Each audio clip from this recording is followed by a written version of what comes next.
That, chicken burger to the side. hell yeah. Hit that record button. Slide that chicken burger. Slide that chicken burger. It has been slid. Okay. Selyf. Yes, hello. We're beginning with you. We are?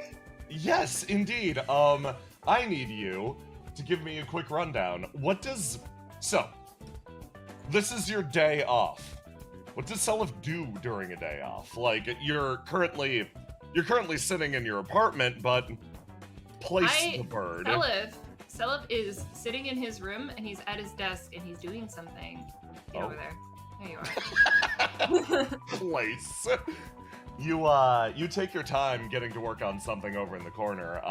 Like, just as a point of curiosity, what do you think he does? Like, given an entire on his day off? Yeah, given days aside, what does Selyf do on average? Well, study. Yes. When he's not studying, he's probably doing some casual reading, and I bet Aza usually just pulls him out of his room every now and then and asks him to take her places.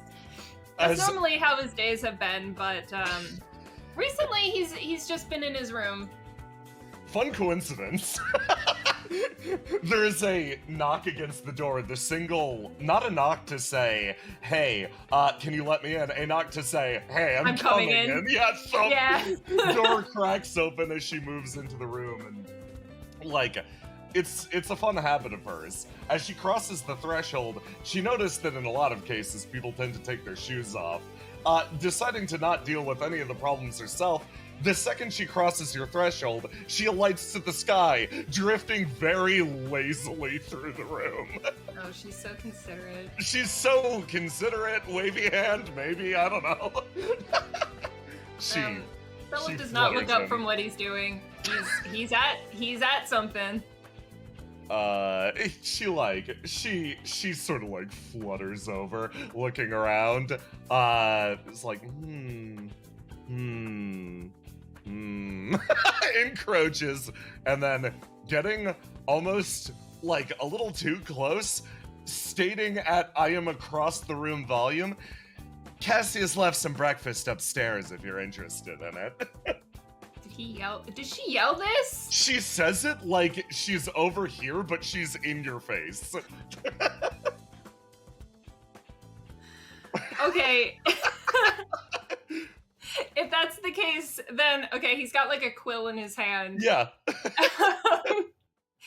He probably jumps a little, and then like big ink blot.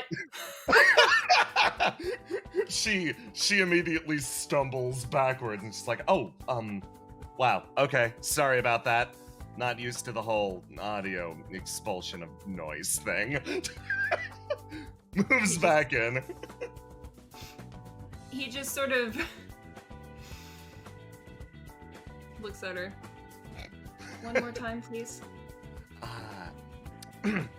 Cassius left some breakfast upstairs if you want some. She's trying to be far more considerate. You notice that, like, her eyes are eternally curious. They're just sort of trying to almost, like, peer past you, remaining respectful, but she's clearly very invested in what you're doing.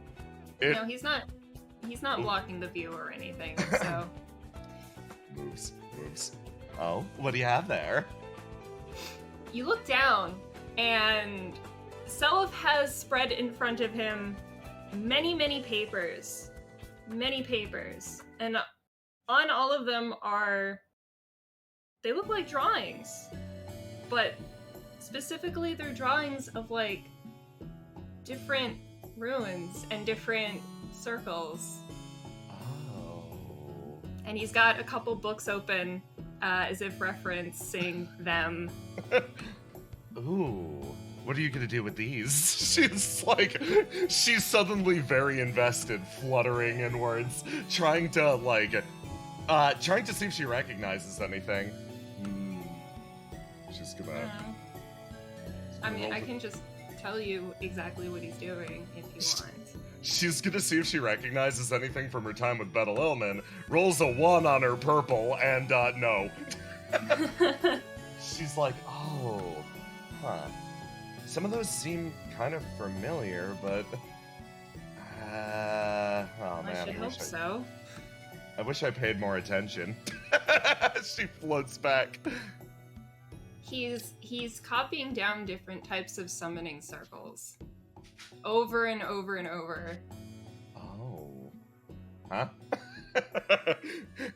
Like eyebrow cocks up. Why are you getting to work on those? You trying to memorize them or make something new or what? Well, I just thought I should be prepared, just in case.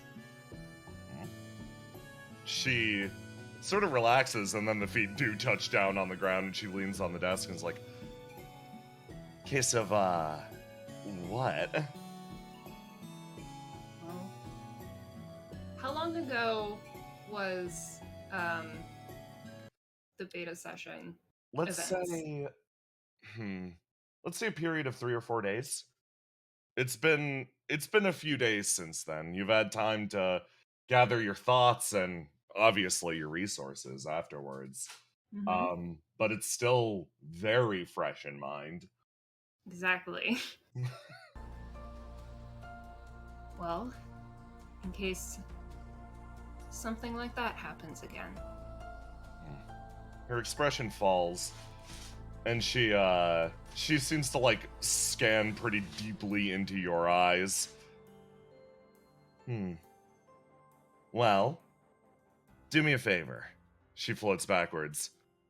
Run me through the hypothetical. With these circles, what would you change? That isn't a pressing question of like, could you have done something different? It is a genuine curiosity. Ace is like, had you the power, what would you have done? I would have saved that person from getting dragged away, certainly.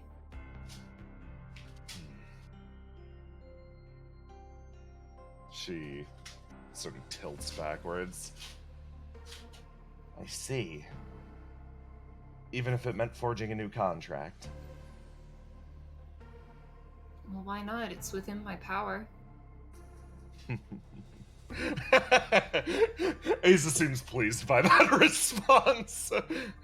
Well, if you've got the strength, you might as well use it. So, you're studying these circles towards that end.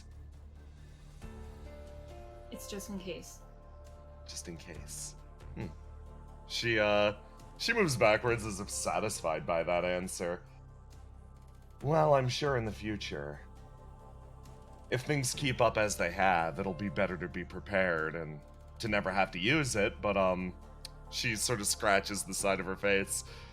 It feels like she moves back over. It feels like, given the opportunity, you will probably use it. So yeah, probably best to study. She kind of chuckles. He sort of drags a hand over his face, like a little tired. Yeah, that's what I was thinking. She moves in and like it's funny.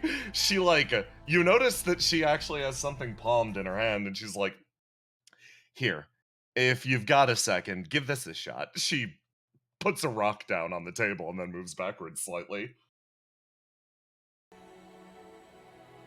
Looks at her curiously. I'm just well, okay. So I actually got that from the lady who moved in upstairs. The small one. She sort of holds up a hand. That rock is constantly giving off just a certain level of emotional energy. Every time I hold it, it sends me somewhere, and I was curious if maybe you wanted to give it a shot too. I'm not 100% sure about how it makes me feel. Okay. He picks it up then. You wind up picking up and palming this featureless, almost oval of rock, and as you do, you Give me a roll to die. Sure. That'll determine exactly how this goes. Ah, I see. So it seems like your yellow stat has come up the highest in this instance. Yeah, that's weird. Yeah, so as you rolled very high actually. Tell me what you're locking in. Hmm. Well, he's trying to figure out what it is, so he's going to be observing it. That makes a lot of sense. You hold on to it. You run its texture like across your hands, and you know that unique sort of sensation that can only be gained from like a like a worn down rock that's been thrown in the water. Like you Mhm, can mhm, almost still feel it still feels cool. Like mhm. those waves leave a permanent mark on the surface of the thing, and you can always sense it even if it is removed from the ocean. Um as you sort of like brace it between your fingers, that same coolness starts to spread throughout your arm and up it. And almost intuitively, you feel attached to whatever resonant emotion existed within this object, even till now. And as you sort of let yourself be carried away by the sensations, you almost can imagine a beachside, warm waves lapping away at an island. An ancient carved statue rests there. Made during the early days of the city, this rock once existed in the upper neck of the statue. 1 second, 1 second. Oh yeah, absolutely. Let me find a song.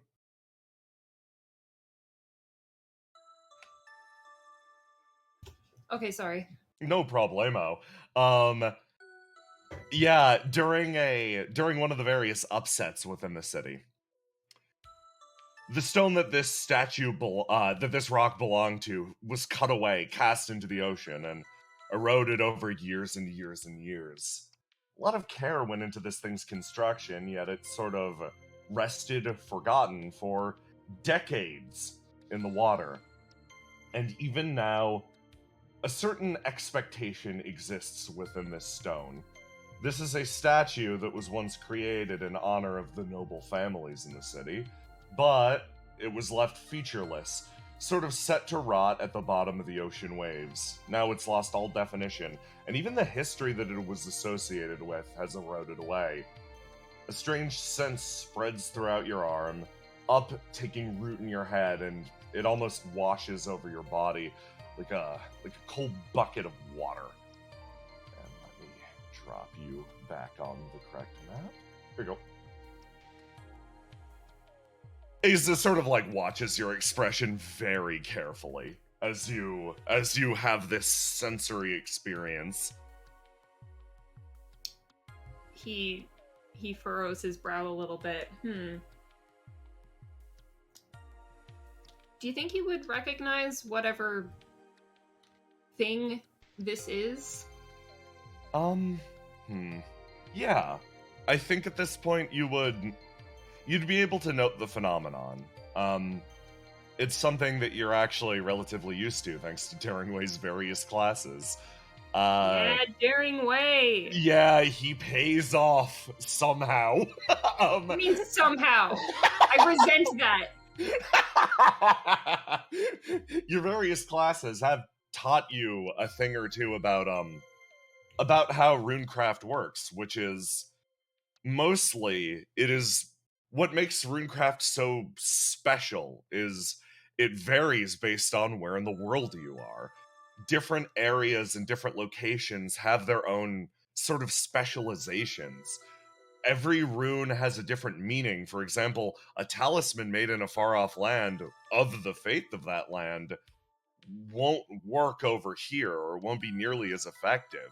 So, learning the language of the area, what's powerful in the area, and where the resident emotions are is crucial to runecrafting. And looking down at this object, you almost feel this sense that this stone is totemic in some capacity. It was clearly a fragment of a statue made of somebody important. And that means there's a resonant power and emotional energy to this thing. And Are there any runes on it? there are not. This would be more like a raw material that you would carve something in. This thing's ready to be acted upon. But all that you hold it onto it for is the raw emotion right now. And Asa's right, it's kind of a complex one. It seems like she doesn't really know how to process it, so she's looking at you. So, what would you say it feels like? Kinda. Feels like a work of art long neglected. Work of art long neglected, okay. Yes.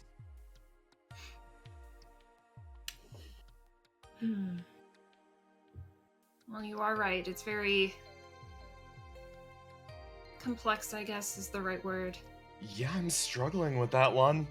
Like, I don't know. I managed to get my hands on, like, a dagger that had seen battle, like, I think 4 to 5 times, and that thing just drips with malice, and I get that. I can get that one.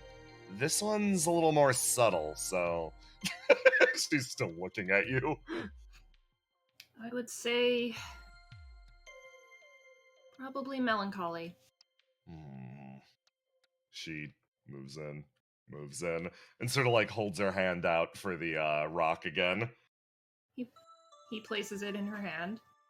You notice her attitude change again as it, like, sort of falls back to a static.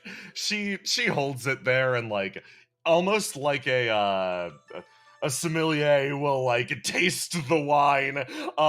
She tests it in her hand and, like, sort of, like, tips her head back and forth. And she's like, melancholy. Okay. Odd feeling. She winds up shaking her head and then, like, leans back in and is like, well, you helped me solve my rock problem. Is there anything I can do to help you with your... I guess it isn't really a circle problem, but, like, you want me to... Ooh, we can, like, we can be a study group or something. She smiles at you. Why not? She beams, like, her entire expression lights up. She's like, oh, excellent. Did you expect me to say no? She sort of trails off. She's like, well, normally I just assumed that I wouldn't be equipped to, like, act at the university level or anything like that. I thought, if anything, if I was going to help you study, I might be slowing you down, or you might be explaining things to me that you already know. But if it's something like this, I might be able to keep up, actually. Asa? Yeah? Do you want to know one of the most effective ways to learn something? She tilts her head. Repetition. Gestures at the many drawings. So if I'm ever repeating myself, how is it harming me? She relaxes. Huh. Well, you're generous with your time, and I appreciate that. Repeat away. She moves in and grins at you. He laughs a little. Maybe not right now. I think I've had enough of this for today. Fair enough. She moves back and is like, well, in that case, any other plans? Anything else you want to do? Can I take you anywhere? Well, I can't say it's something I want to do, per se, but it is something I've been putting off, so might as well get it over with. She floats behind you, looks down at the melancholic rock, and is like, hey, how are you feeling right now, at this exact moment? At this exact moment? Annoyance mixed with trepidation. I see. More slightly complex ones. Well, I'll observe what that looks like. She follows behind you with a smile. Glad to be of service. She's still following behind. By the way, if I had to give you a read on my emotions right now, I'd say I'm curious. I couldn't tell. She looks so proud. Aza's beaming with the fact that, like, one pant leg at a time, she is expressing these very people emotions with her very person face. So the second you go, I couldn't tell, a little sarcastic, she's like, fuck yes, nailing it. She's so proud right now. That's great. Aza's having a ball, honestly. That's great. You going over here to knock on somebody's door? Yeah. Yeah. Yeah. Oh, fuck yes. Oh, this is exciting. Okay, you come upstairs, and as you go, you... Does a couple quick raps politely. There's sort of like silence on the other side, and then eventually the door cracks open slightly, and someone peeks her head out, and she goes, hey. Hello. Are How are you today, Fawn? I'm doing really well. I hope you're doing good too. She seems a little surprised to see you. Asa kind of like waves from behind, is like, I showed him the cool rock you gave me. The feeling's still a little strange for me, but we decided melancholic. And then she like throws it back to Fawn, who catches the rock and is like, oh, yeah, that's actually a great read. You're doing great at adopting to the various emotions of objects. Her eyes sparkle. Asa smiles back at her.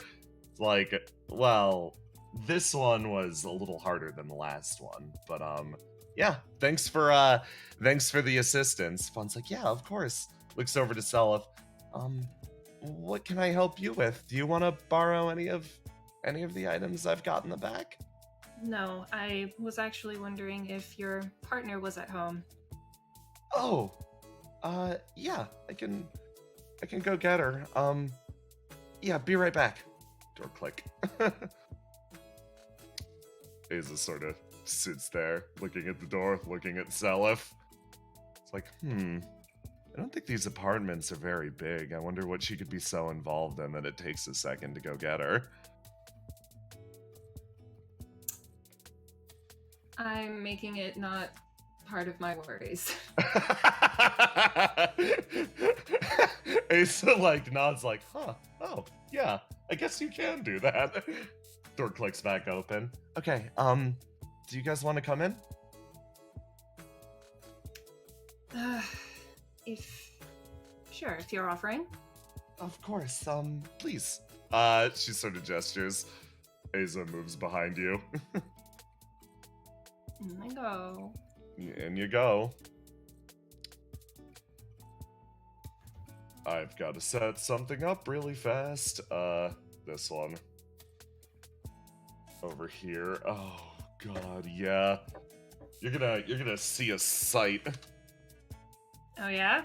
Yeah. Yeah, you sure are. Okay.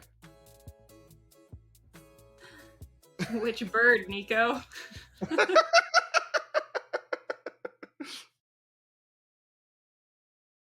Be nice to my dumb bird. Yeah, listen, there are many, this is Birdhouse, there are many present on the scene. Okay, let's hit this one.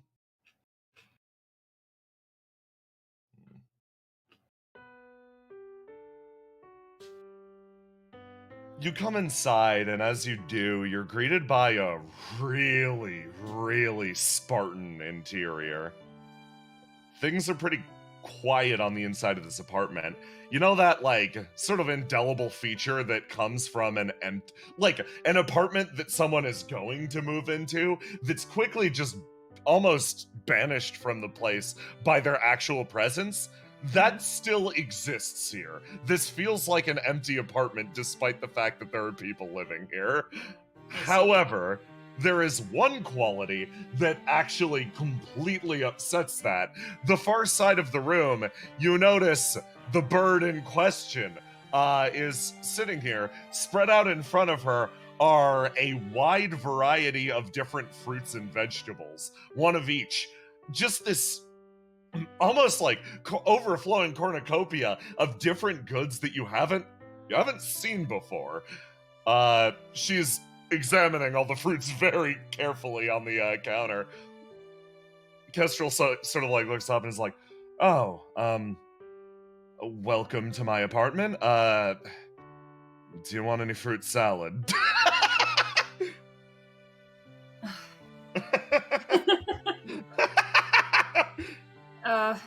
No thank you. I don't plan to stay long if it's all the same.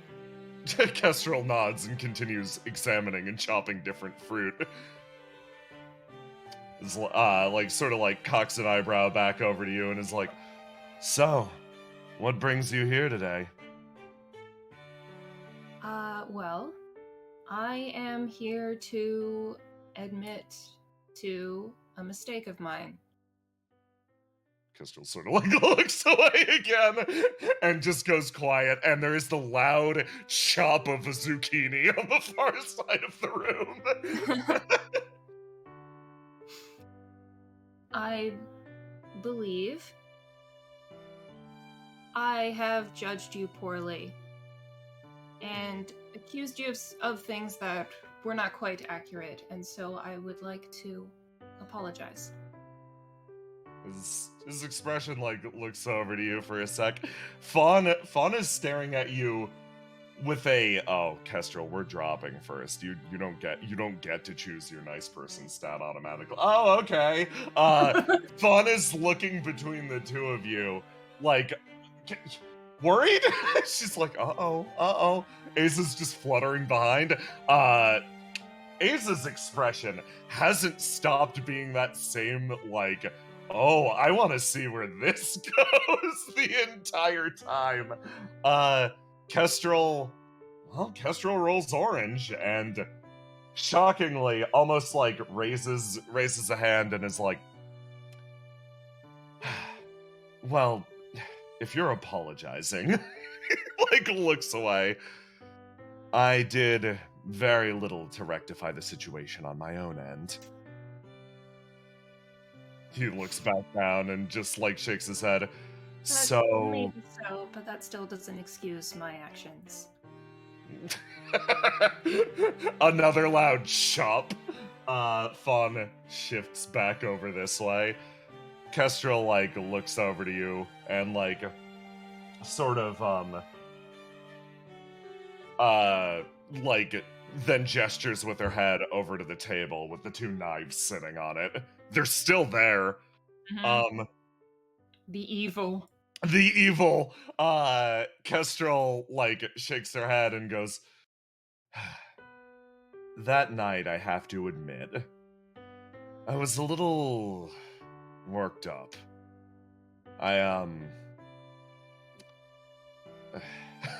She sighs. "I was looking for any chance to just slip away conveniently from the conversation. To tell you the truth, as far as people go, I'm not very social." Another loud chop. "So when you gave me the very convenient out of me being a rude pain in the ass, you fell into it because it's natural for you, yes?" Another loud chop on the far side of the room. It's like, "I'll admit my behavior was somewhat childish." A slight whisper.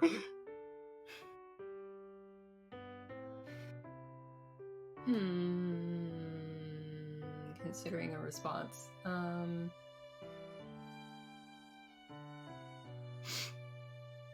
Selyf kind of sheepishly grins and says, "Oh dear.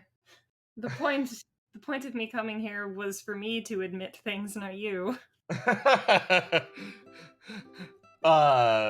Kestrel sighs and is just like, now that I've spent a few days in this city, I'm starting to understand the situation a little bit better. Yeah. that? Fawn moves over. We're kind of used to operating out in, we operate in small towns mostly. We, head up and down the coasts, and port cities are just a place that we stop by sometimes. So, Kestrel's kind of used to. I'm kind of used to being the most skilled and important person around. Like, he continues chopping. Oh no. So, I will fully admit, I did not respond well to. I didn't respond well to you immediately walking up and telling me off. Kestrel sort of looks away. Fawn, like, shifts forward and is like, usually the way it goes is, Kestrel's sort of welcomed as a hero, and he bristles up and pushes back and then hits the road eventually. It's kind of rare that someone actively humbles her. Kestrel, like, looks away and keeps chopping and is like, I have a way I do things usually. My job requires me to be a mercenary, so I try to pass through town, don't lay down roots, don't get associated with others. So he, like, looks at you and looks away, is like, I thought you were support staff.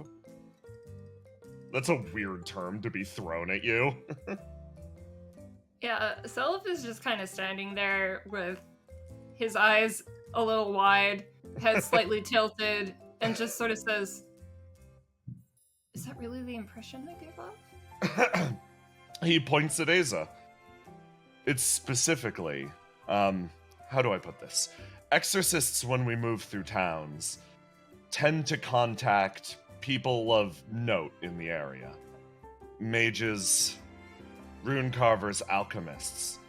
We try to lay down roots to make sure that our quarry can be found easily. When I first saw you, due to your partnership with Motions Over to Asa, I thought that you were some local sage. I'll admit I was relatively confused. At the mention of some local sage, Selyf, how do you react? Heh. No, he doesn't say that.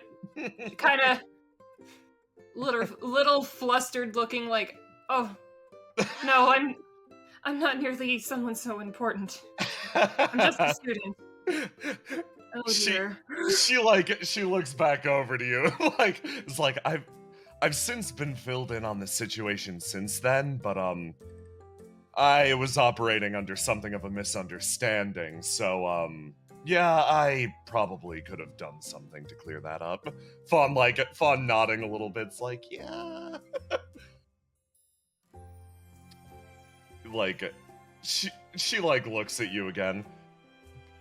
But as a point of curiosity, I would love to know exactly how you gained the Motions Over to Asa, how you two obtained your contract. If you're just a student, I'm genuinely surprised. Is this a project? Was forging your contract a project of your own, or something you... No, nothing like that. Uh-oh. You're putting him on the spot. Yeah. It's a bit of a long story. She like sort of smiles at that, like an actual smile, and it's like, I see. So, like, gestures over to Fawn afterwards. I'm relatively familiar with those. I'm not a mage myself, yet I still have in my company Fawn, like, squidges in slightly. A higher tier legion who is, my partner. This is Fawn. She's sort of my other half. Like, rests an arm on Fawn's head.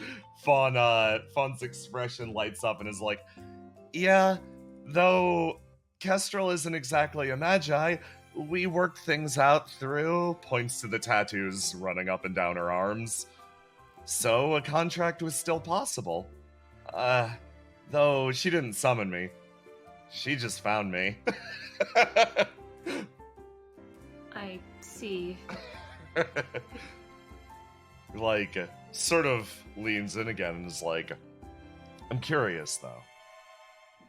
The other night when we were speaking, I said a few things that seemed to have upset you.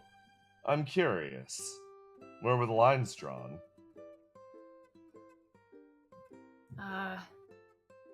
I'm not one who's very fond for violence, I guess you could say. Oh, Kestrel goes quiet. It's just like, oh, time to see how you feel about this guy. Oh, Kestrel decides to only be nice today, I guess. Kestrel, like, sort of sighs, looks across the room, and shakes her head and is like, I see. Well, in that case, that does somewhat put us at odds. My job as an exorcist is to make sure that creatures that are a danger to this city are dealt with. She speaks up, and Fawn like looks between the two of you again and actually starts to get a more nervous look on her face. Perhaps I should be more specific then. I understand that violence is necessary in certain situations, but I did not think that was one. Her expression softens, actually. I see. Sort of shakes her head. Well, walks over, holding a fruit. Sort of like closes in. I suppose I'm the one who has the proverbial egg on my face there, then. You're the one that solved the situation without violence. I was going to chase that thing around and, hit it with my sword until I could figure out exactly what it was doing with those knives. I kind of worried about it running away into the city at large, causing other problems, but it seems to be relatively disarmed. Well, it's good that you didn't have to do that then. Kestrel kind of, yeah, no, here's where the orange pays off. Kestrel nods along and is like, yes. Fawn, like, sort of scoots in and is like, hey, maybe, oh, how about this? We just came back from Mitsudai. Kestrel, why don't you come back with some of those talismans you brought back? I'm sure Asa would love them. Kestrel's like, sure, yeah. Moves back over in this direction, door cracks open, moves into the other room. Fawn, like, moves in and is like, thank you for coming to apologize to her. I've been saying she should do the same thing for a week now. Oh, please. My errors were much more grievous. Fawn's... I just had to get over my annoyance first. That's all. Yeah, Kestrel's a little prickly. She really is used to this idea that, we'll go into a place, probably bother everyone, and then we can just move on with our lives. It's just not very good for her, you know? Prickly, huh? Nods. She's more comfortable having enemies than friends, because, like, an enemy is somebody you're glad to see the other side of. So, I think you kind of gave her an out to take that route immediately. Which is why I was trying to encourage you guys talking more. Because I thought if you spoke more, everything would be fine, but... Fawn's expression, like, once again darkens. Asa, like, looks over to you, Selyf, and is like, So... I guess... an apology doesn't necessarily mean you want to be friends, though.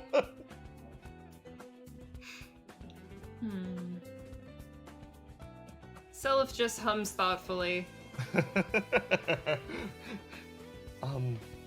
For what it's worth, Kestrel he does try his absolute best not to kill anything that doesn't need to die. Fawn's like choosing her words very carefully. It's clear that to some extent the job of exorcism bothers Fawn. So it's mostly about exactly who gives us our work and why. And oh, that actually gives me an idea. Hold on, be right back. Fawn drops to the ground and does something shocking and very cute, actually. So, okay, let's describe the process because it's horrifying. Fawn? Like, fucking, like, Digi-de-evolved. She Digi-de-evolves as you notice something. You know this, like, lump on top of Fawn's head, the top of the bread? Uh-huh. That detaches, hits the ground, the rest of the body melts away, and you realize something horrifying. All of Fawn below that tiny bit of hair is like artifice. Including the face. She plops across the ground and rolls under the door. Oh. I love you, Selyf, because that is the most you reaction of just like, oh. Anyone else would be like, what the fuck? Asa herself is like, whoa. Okay, I wonder if I could do that. Selyf puts a hand on her shoulder. Please don't. You put a hand on her shoulder as she's gripping her own face, like, can I rip this thing off? And you're like, don't, and she's like, okay. And slowly relaxes, goes back along her side. Oh, Asa, my lovely idiot girl. She wants to rip her face off and see if she can grow a new person from it. Don't do that. Pat. Kess eventually comes back out and, like, sort of moves over this way. Is like, well, yes, I collected a wide variety of different talismans when we were in Mitsudai. She sort of spreads them out on the table, and you can recognize these talismans as, yes, this is functionally Mitsudai rune crafting. They won't have very much power here, but elsewhere they'll be quite potent.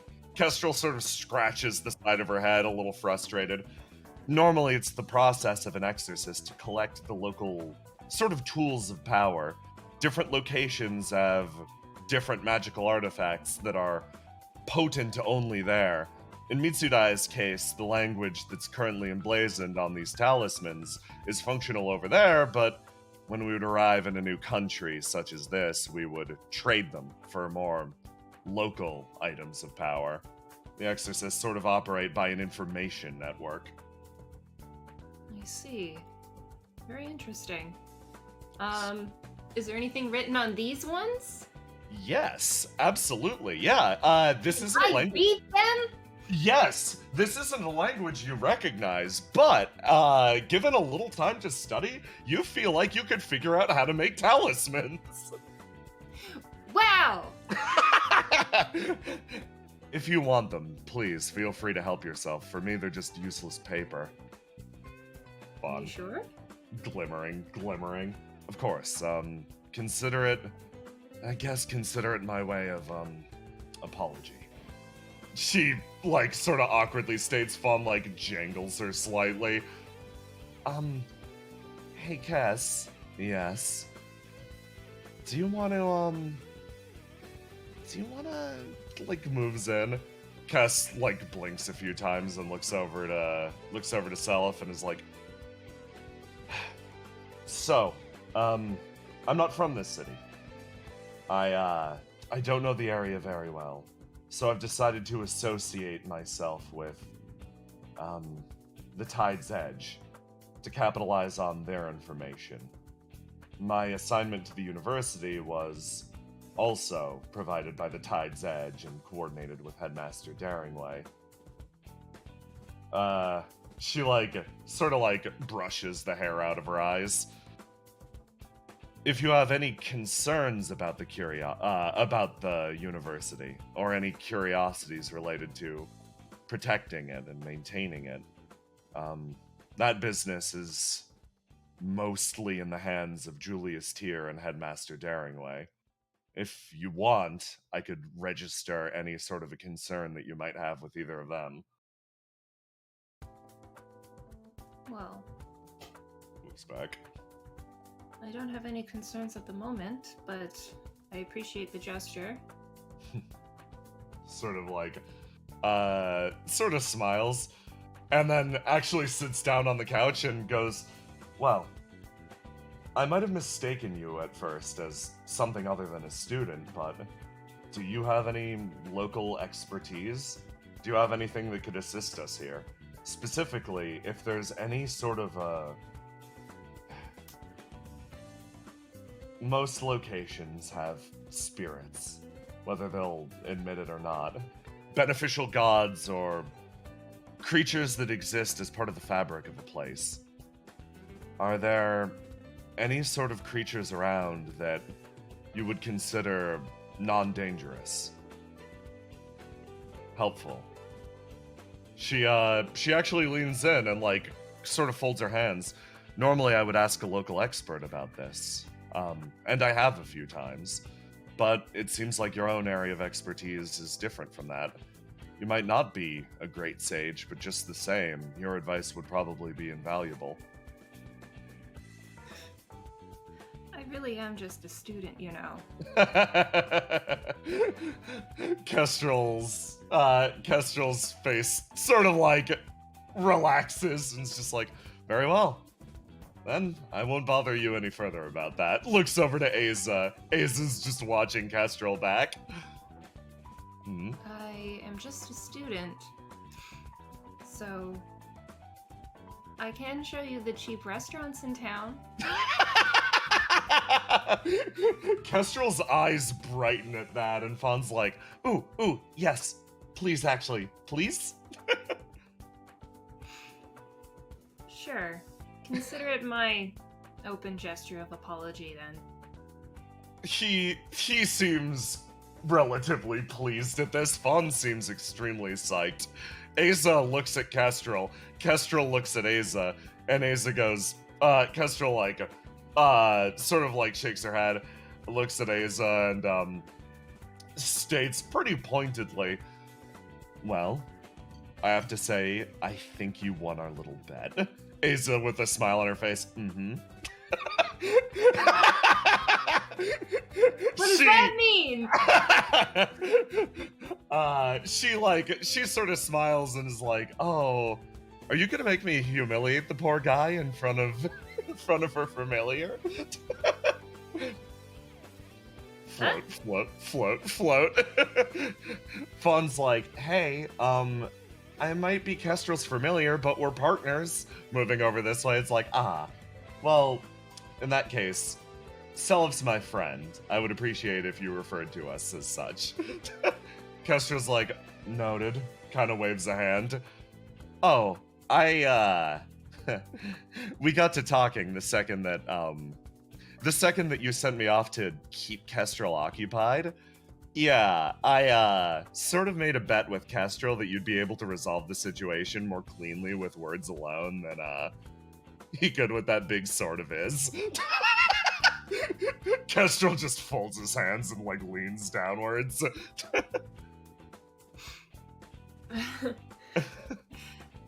Selyf kind of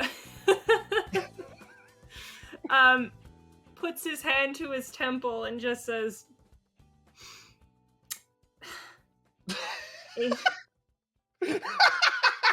Aza looks so proud. She's gloating. Aza, my mannerisms are not to be found in a gambling parlor. Oh, it was actually, how do I put this? She tilts her head and is like, well, I sort of caught her in, like, she said, like, a super cool one-liner, gestures with a hand, oh,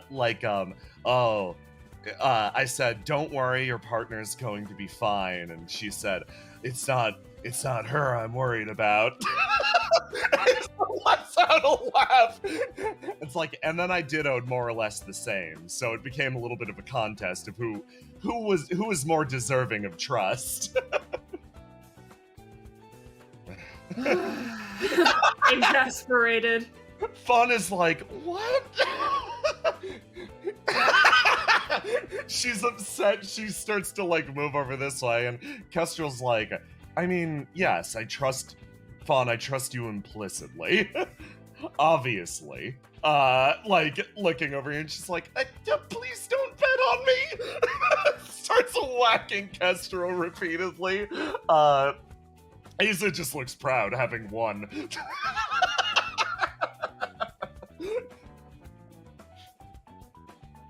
Right. We have breakfast, don't we? It's getting cold, I bet. Yes, we do. Have a good day, you two. Waves at them as the door, like, opens and clicks shut. And, like, Fun is just sitting on the couch next to Kestrel and is like, well, that's good. At least the building's not entirely full of strangers and enemies. Kestrel's face sort of, like, darkens again. She stands up and is like, I suppose that's a good thing.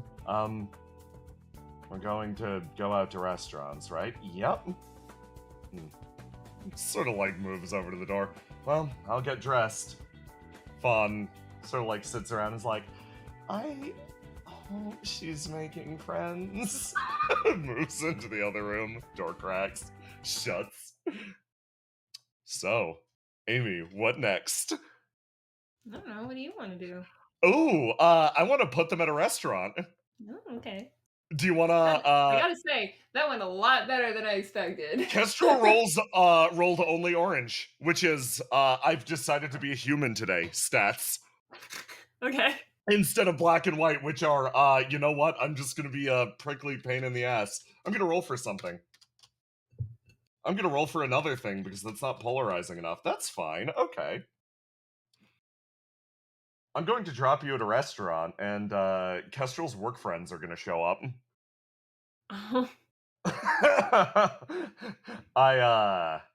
Oh boy. Hey Amy, you excited to talk to Julius Tier again? Oh, I'm so excited. I'm so. Can you hear the excitement in my voice? Oh god, yeah, Julius Tier and Sonder. Yeah, and Sonder. Yeah, and Nico, I pet you. and Sonder. You shake the sand. I do shake the sand. You shake him. You So make him go to a restaurant. I do. What restaurant does Selyf bring Kestrel to? He's a student. Okay. He's a student. So, okay, he would noodles. Noodles? Fuck yes. Oh, you're going to the noodle shop. Okay, I see. There's That's some the place where people cry. There is a tactical advantage to being in the noodle shop. Julius likes the noodle shop. Yeah, Julius likes the noodle shop. Too bad neither of them eat. Too bad they just use food as props. Yeah, bunch of weirdos. I hate them both. Yes. Kill both of the men. Get rid of them. We don't need them. Listen, we Sorry, do need Selyf, them. they're dead. You can't talk to them anymore. I mean, listen, Julius That Tier hasn't being... stopped me before! Yeah, Julius Tier being dead hasn't stopped shit before. It's never stopped anyone. Hasn't stopped me from killing him myself. Me too. High five. Kill Julius Tier. Cassius is gonna come back to the weirdest fucking fruit salad in the world. So, Kestrel's weird, and when she goes through a place will buy one of everything that she has never cooked with before just to see what it tastes like. So that her kitchen is abysmal. Funny. So yes, I'm your going to send you a man. oh, excellent.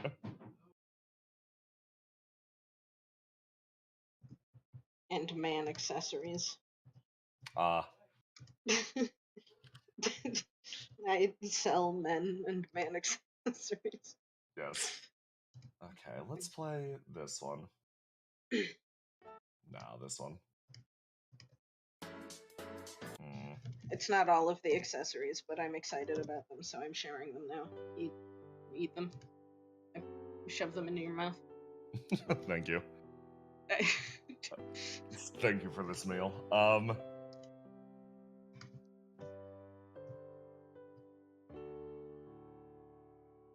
me move it over to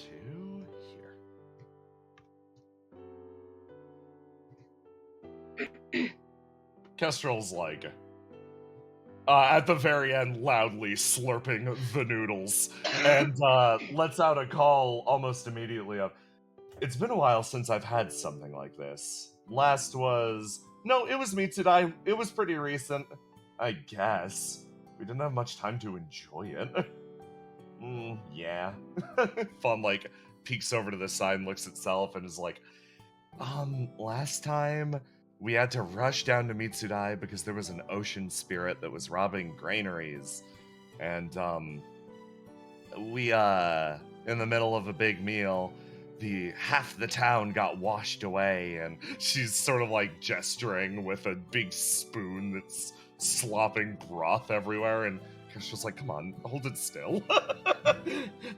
But, yeah, Cass actually got dragged out into the ocean and beaten up pretty bad.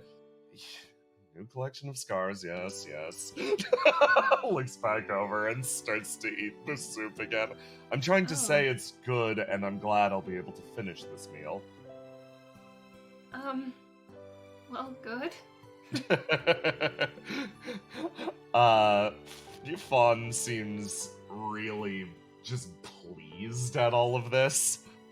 She's digging in. Aza's like, sort of like, she's looking down and like poking at it with the spoon.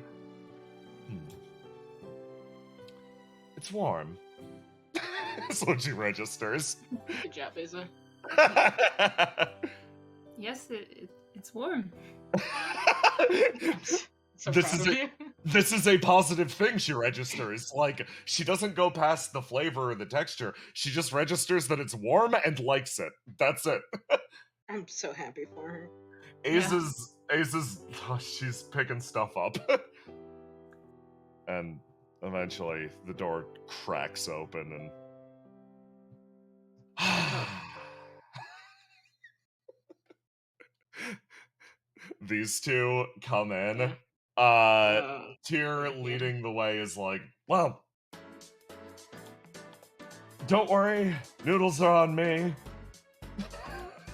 Saundra looks at Julius like, Listen, what? I don't have to eat most places, but this place is nostalgic. It genuinely does fuel me. Uh-huh.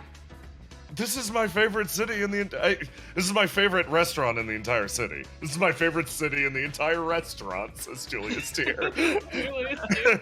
He's like, this is my favorite restaurant in the entire city. Just let me treat you, it'll be great. I don't know why you're trying to justify this to me. I didn't say anything. I'm trying to justify it to myself mostly, I think.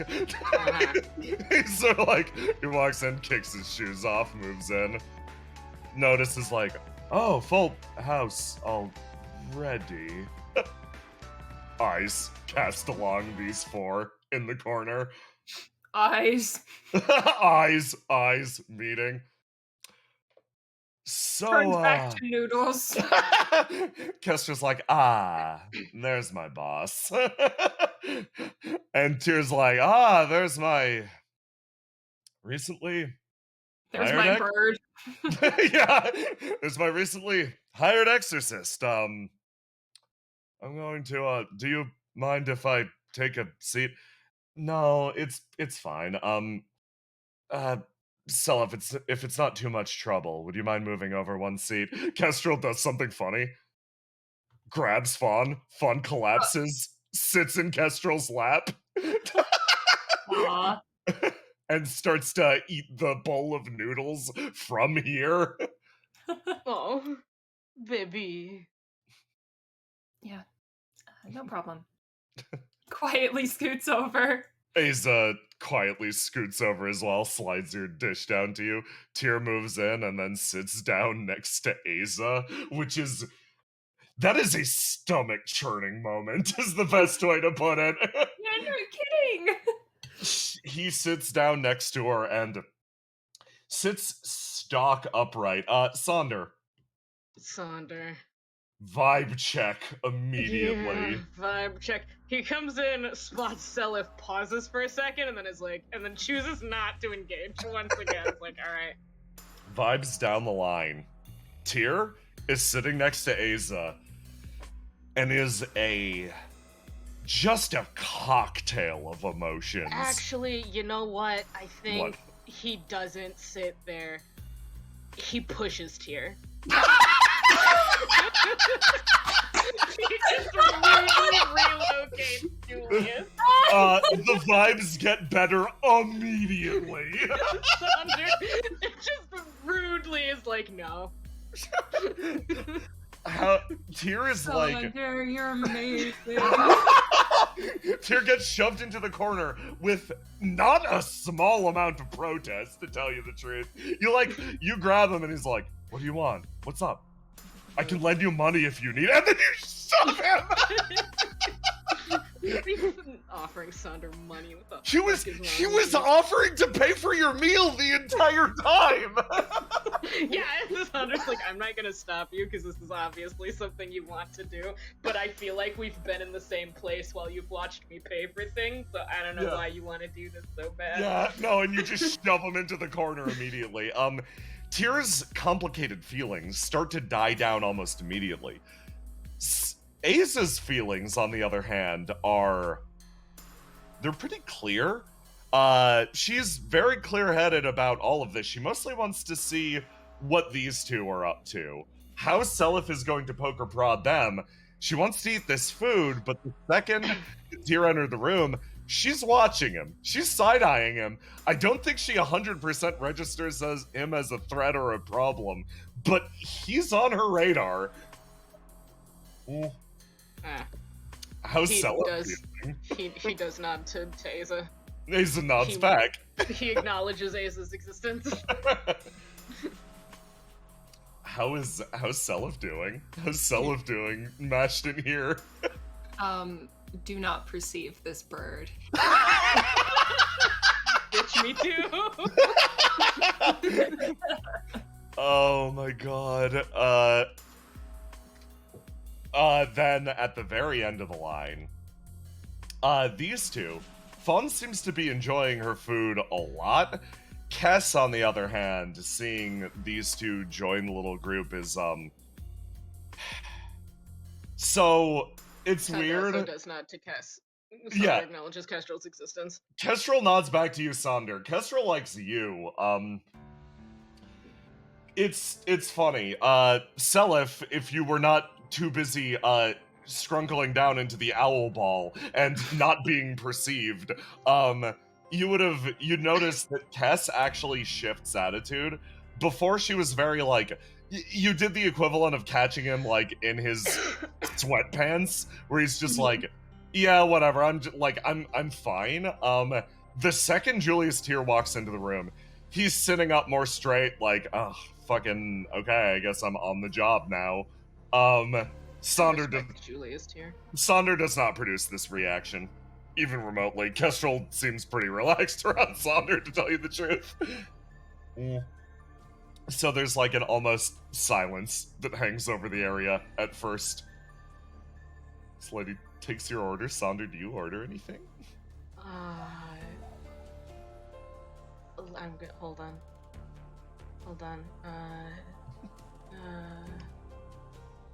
That's Aza. Yeah. You want something warm. Warm. Yeah. Well, we're in the ramen shop, so like, Yeah. that's all of it. Yeah, the shopkeep does come back with a nice warm bowl of broth for you, which seems to be the primary qualifier that you're after. Fantastic. Julius here kind of tucks in and is like looks down the line and sees Kestrel at the back and decides to engage with her first and just goes, I didn't realize that you had such a good eye for restaurants as to discover this place, he says with kind of like a cocky smile looking down the way. And Kestrel, They're here because the noodles are cheap yeah. and they're filling, and you can go the whole day on a bowl. Julia's here. What are you talking about? Kestrel's like, admittedly, the food is good, but mostly it serves its job to be purely efficient.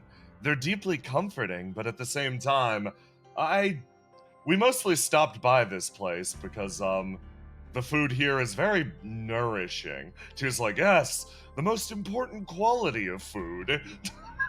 Sonder looks at Julius. Wow. Sonder looks at Julius like, motherfucker, you know you don't eat. Out here, what a human thing to say to people. What an incredibly human thing. That is exactly what someone who eats food would say. Asa looks down at her bowl and with a big smile goes, this food does radiate a sort of natural warmth to it. And I'm not just talking about the actual physical temperature. It sort of bleeds into the soul and encourages and nourishes the spirit, she says, eating. Yeah, at least Asa can appreciate the ambiance. What the fuck? Asa is one stage more human from all of these normal humans in a line at this bar. Yeah, it's a bunch of humans. That's amazing. It's a bunch of humans and Selyf. That's what's going on. That's a good way to put this. She comes back and puts everything out, comes back behind Run. hides. This is the fucking weirdest room I've ever had. I gotta go. Oh yeah, shrimp boy, you ordered some shrimp, huh? It's my favorite dish. What? Shut up, Julius. Do not perceive me. Julius, how? What? Hold on. Julius, excuse me? Julius, that is 1 in 6, 1 in 32, 1 in 128, 1 in 600 chance. No, what is this? What is this, Julius? What is this? What is the stupidest thing you're about? This is like the negative thoughts roll. Yeah, go the fuck Say home. it out loud. He takes a bite of his food, and originally he was going to roll for grasping the room and being diplomatic and fostering conversation. No thoughts. And then he got the worst critical fail I've seen in my life. So Julius Tier opens his mouth, and instead of saying people things, Sonder looks at him. Sonder looks at him and prepares for him to say the stupidest thing he's ever heard. Tyr decides to overshare immediately. That's what I've decided is happening here. Tyr looks down and hold on, let me get the sappy music playing. Sonder senses Julius about to fuck up and is just looking at him, just like, what are you about to do? Please don't. Whatever you're doing, please don't do it. At least let me leave if you're gonna do it. Well, it's kind of nice to have you here, Sonder, and you here, Kestrel. Sonder blinks hard. Asa squidges past Selyf like, what the fuck is he doing? Back in the day, when the Tide's Edge used to be sort of kept at arm's length from the city, we would pretty much once a month, once every 2 months, after a big hunt, Vaughn would take us, sort of the captains and up-and-comers of the tide out here for a celebratory bowl. It was all we could afford. So, seeing you all here just gets really nostalgic for me. He starts to prod away at his bowl of soup. Saunders looking at Julius, just fucking like just baffled, just like, what the fuck just happened? Kestrel leans into Fawn and is like, hey, I've known him for like 4 or 5 days. Do I... Julius for 5 minutes? I've known... is he oversharing? Is this a little much? Fawn's like, I think you should listen and try to be sympathetic to him. He looks down the counter at Julius Tears like, I don't think I'm going to. Kestrel turns and looks at Sonder, and instead of engaging with Julius Tears, it's just really cool that we're all here together. Looks over to Selyf and is like, so, what are you studying at the university? Deciding to just cut Tyr out of the conversation immediately. Kestrel, like, I can't have this conversation with this man. I can't I'm not doing this. It's not me, and I can't do it.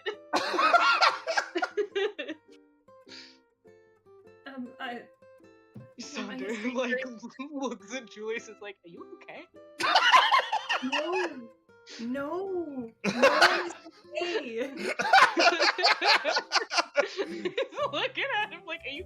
Sonder, I think Sonder is looking at him. He kind of expects Julius to cry. He's kind of like, are you about to cry in the middle of a noodle shop in front of 3 strangers? Sometimes you roll the 1 in 600 crit fail on eating a bowl of noodles, and your past comes rushing back, and you cry into your noodles in front of a bunch of strangers. Just Saunders like, are you sure you want to be here right now? Do you have to go? That's correct. His name is Tyr. It is, yeah.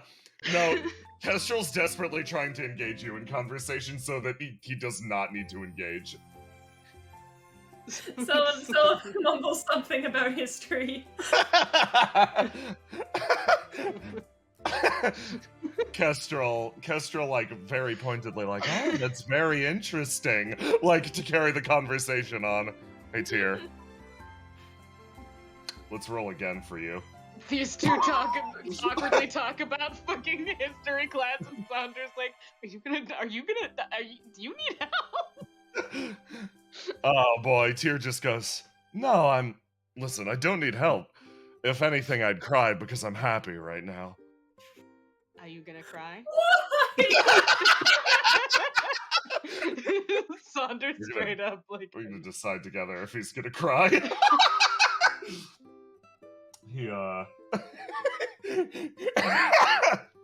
He like looks over to Sonder. He's like, don't you feel it too? There's something in the broth here. It reminds me of yesterday.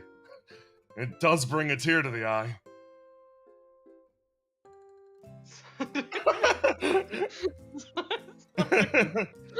Having a time. The fuck is he crying? Vibe check, Tyr. Tyr, his vibes. Tyr's the worst at hiding his vibes. He's just gonna don't. Oh God. Are you gonna make Sonder escort you home? No, Tyr is in tears. I hate that the dice are telling me Tyr's having a great personal revelation in the corner, but they sure are going like, yeah, Tyr's kind of going through it. Worst critical fail I've ever seen.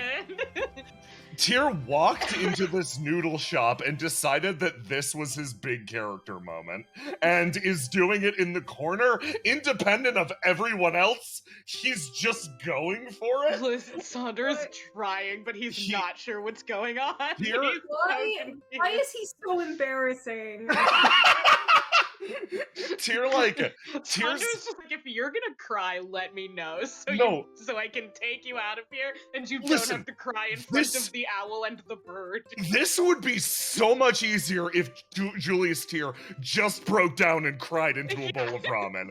No, Like, what is happening to you? Life is not that simple. Tyr has gone through stages of character development in the background. He walked in and got overwhelmed by this feeling of nostalgia. He looks at you two and he sees the new Tide's Edge and he feels how far you guys have come and neither of you want any part of that. And he tucks into his meal, and as he does, you're like, are you okay, man? Are you gonna cry? And on reflecting about this, he takes a big bite, and the reflection that goes through your brain is just like you almost can hear Julius Tyr's voice clearly through his emotions, just like, huh, did the broth here always taste so sweet? And you're like, what are you doing, man? He's literally like, Tyr is genuinely like growing as a person in the corner right now. It's just happening. I need to see what Saunders oh, he like. lizarded. He lizarded so hard. I was like, are you gonna be a human being? And then his human being stat was like, no. Oh my god, that crit fail that we rolled is apparently 4 ones is 1 in 1,296. Sonder is gonna he's gonna what is he gonna do? He's gotta do something. He can't he's like I gotta he like you know what? Yeah. You know what? Okay, he pats Tyr on the back like an awkward bro pat because he's not quite sure what's going on. Like he's got no idea what's going on. They were fine. They were probably sassing each other and they walked in and then Tyr just was like, I'm dying. I've decided my life is now changing in this exact moment. And he's like, you know what? I got it. And he reaches and he takes out his wallet and he puts down money. He's like, it's okay. Kestrel just like himself and is like, hey, between you and me, the Tide Master is he's a strange man. Do you know anything about him? Why is he like that?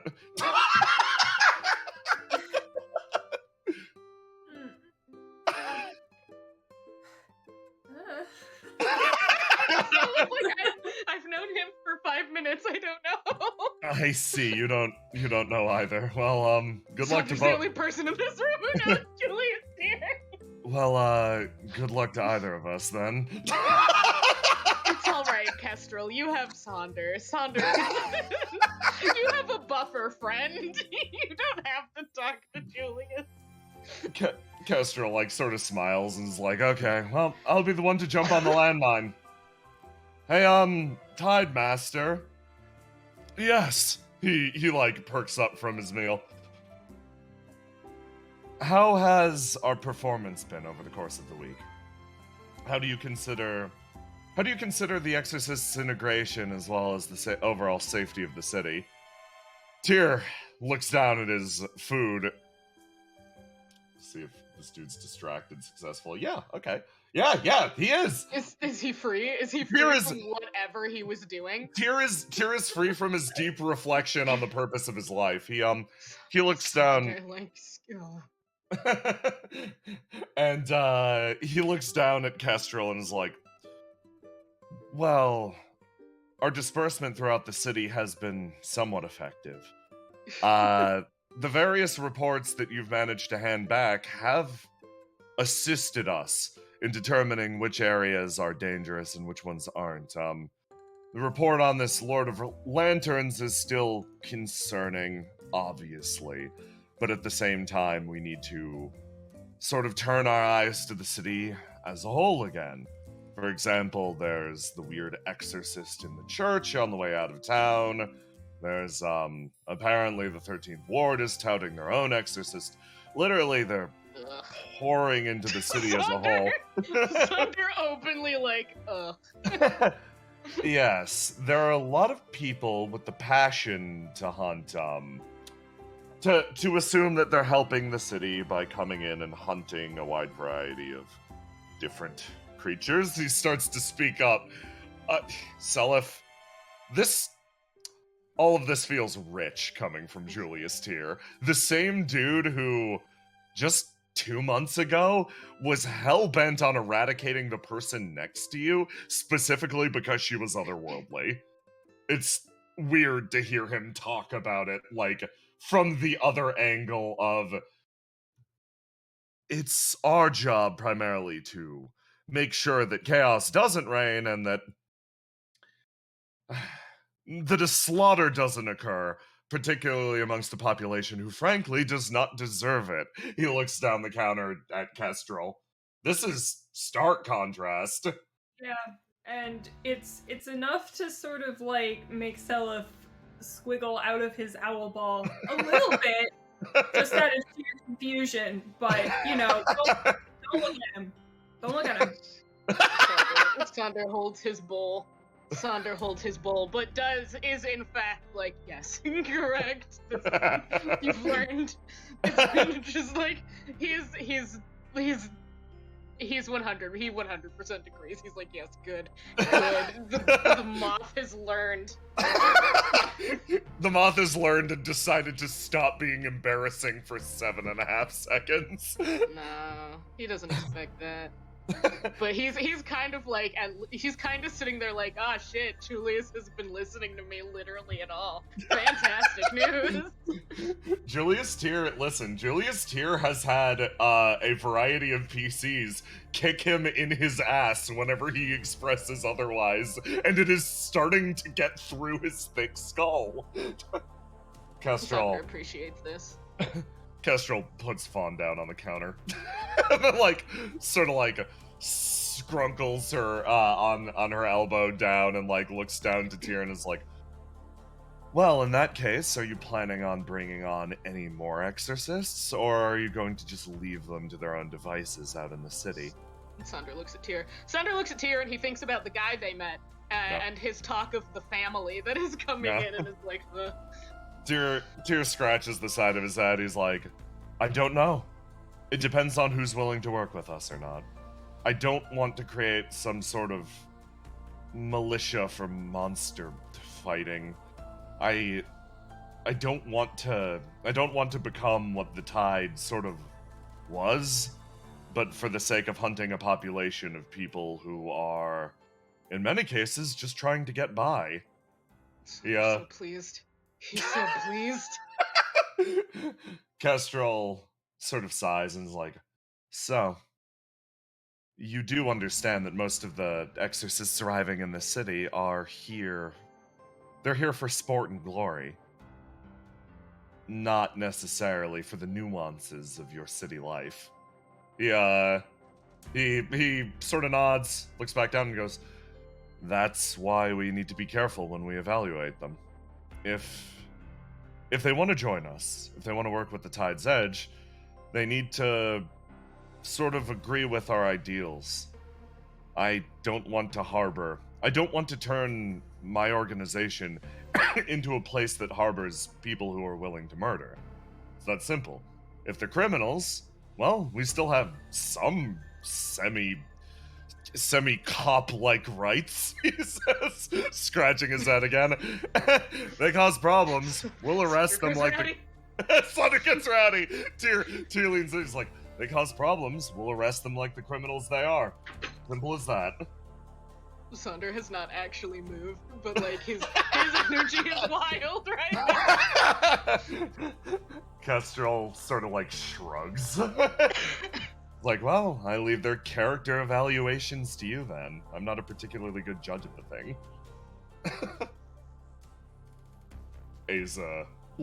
Aza's looking at Tyr and Sonder, and like she focuses in on Sonder for a second and is like, huh.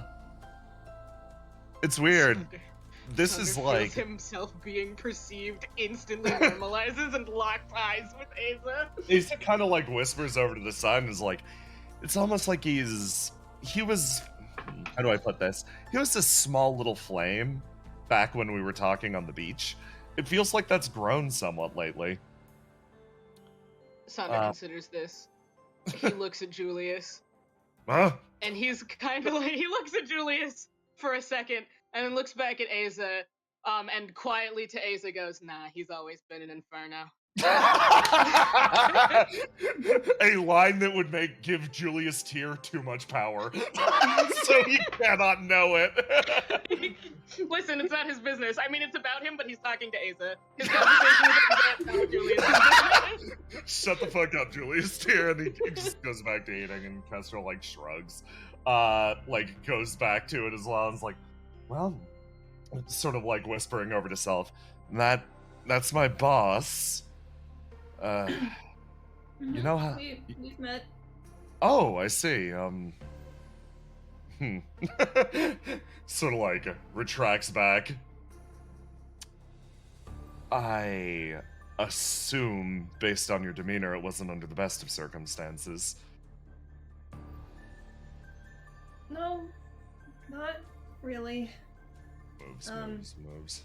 Selyf has uncurled more and more and is sort of just confused a bit about the things that Tyr has been saying. Like, this is a different person. Yeah. Sunder taps the table to summon Fawn to him. Yes! These two get along. Sunder is gonna hand Fawn some kind of nonsense that he found. You're gonna continue feeding Fawn. Tyr prods Pops it away. right into the slime. You pop it straight into the slime. Normally arriving in a town that's under some sort of duress falls into predictable patterns, Kestrel says, sort of leaning in, like whispering this off to the side to you. Mm-hmm. There's a militia, usually. If there's a creature that's hunting townsfolk, the militia will strike back against it. Magic is frequently awoken under conditions of great duress. Usually, when an exorcist arrives in a town, a mage or two has awoken due to the blight on their city. The militia props them up as some sort of savior figure, and they're touted as a hero of their town. He prods away at his food. Oh my god, why did you say that to him? Because Kestrel has seen this 50 times sequentially, and I think of Hawk. She like shakes her head and like looks down at Tyr. To tell you the truth, Julius Tyr's position currently matches 1-to-1 with that pattern. The rise of a local militia that are raised to sort of stardom. They're placed in a position of great faith amongst the people because perhaps they struck one victory against the haunting force. He takes a big bite of noodles and sort of like shakes his head. Normally, I wouldn't lend my services to someone like that. In this case, I've decided to go out on a limb and trust Julius Tyr's decision-making. But at the same time, every day I wonder about that choice. We all do, Kestrel. All of us. Everyone here is constantly questioning their choice to hang out with Julie. I think the situation in Indigo might be slightly different than the norm. But at the same time, I try to keep myself wary of figures that rise to the top in situations of great crisis. They might respond to the current situation well, but I wonder about their motivations deeper than that. Continues chewing. How does Selyf react to this?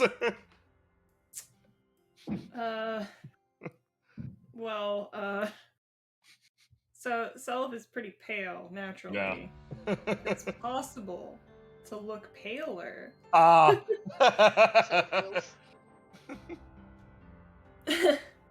He just sort of clears his throat and says, Julius Tyr isn't a mage.